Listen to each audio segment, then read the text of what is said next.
মই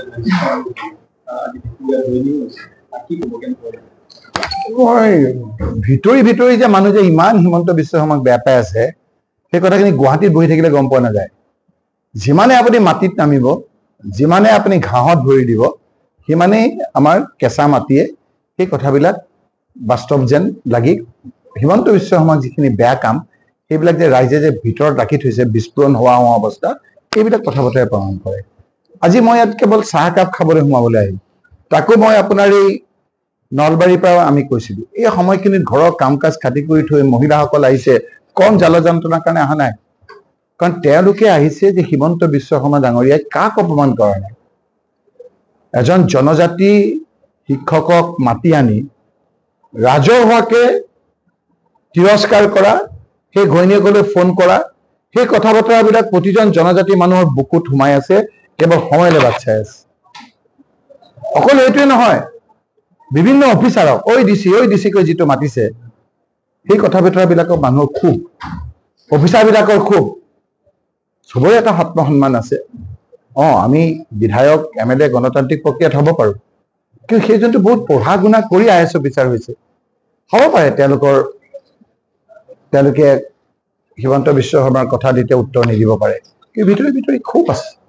আজি আপোনালোকে চাওক, এই হিমন্ত বিশ্ব শৰ্মা ডাঙৰীয়াই 5 বছৰ আগত কৈছিল যে কংগ্ৰেছক ভোট নিদিব, কাৰণ কংগ্ৰেছে অসমখন শেষ কৰি থৈ গ'ল।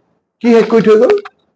বোলে তৰুণ গগৈ ডাঙৰীয়াই 10,000 কোটি টকা ধাৰ ল'লে, ধাৰ লৈ অসমখনক একে শেষ কৰি থৈ গ'ল। তৰুণ গগৈ ডাঙৰীয়াৰ সন্মুখত বহি পেলাই কান্দো হৈ গৈছিল যে মই এই হিমন্ত বিশ্ব শৰ্মাক মই আজি ক'ৰ পৰা ক'লৈ আনিলো। আৰু তেওঁ এনেকে মোৰ সন্মুখত এনেকে কয়, মানুহে ভাবিছিল তেওঁ ধাৰ নলয়। আৰু সেই হিমন্ত বিশ্ব শৰ্মাই আজি ধাৰ কিয় ল'ব লাগে তাৰ বিভিন্ন যুক্তি দিয়ে। 10,000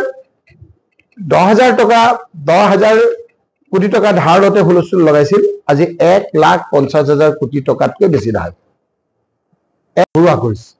এই মানুহৰ মনত খুব যে তুমিতো ধাৰ নলোৱা বুলি কৈছিলা, টক শ্ব' কৰিছিলা, আজি কিয় ধাৰ লৈছা? তুমিয়ে কৈছিলা 25 লাখকে বছৰি চাকৰি দিম, বছৰি চাকৰি 25 লাখ হ'লে কিমান হয়? তোমালোকে কৈছিলা 2 কোটিকে চাকৰি দিম বছৰেকত। তোমালোকে কৈছিলে যে কংগ্ৰেছে দুৰ্নীতি কৰিছে, পইচাবিলাক বাহিৰত থৈছে, আমাক দিয়ক, আমি 100 দিনৰ ভিতৰত আনি চবৰে একাউণ্টত 15 লাখকে সোমাই দিম। সেইবিলাকৰ উত্তৰ দিব লাগে।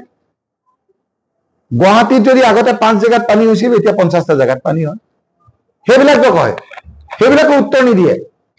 মৌলিক সমস্যাবিলাক সমাধান হোৱাৰ ক্ষেত্ৰত তেওঁ নীৰৱ। আজি আমাৰ ইলেকশ্যনৰ আগত কৈছিল যে জনজাতি 6টা জনগোষ্ঠীয়ে কংগ্ৰেছৰ দিনত জনজাতি বিচাৰি আছিল, তেওঁলোকে নিদিলে, কংগ্ৰেছক ভোট নিদিব, আমাক দিয়ক, আমি 100 দিনৰ ভিতৰত দিম। সেই বিষয়ে নিমাত নিতাল।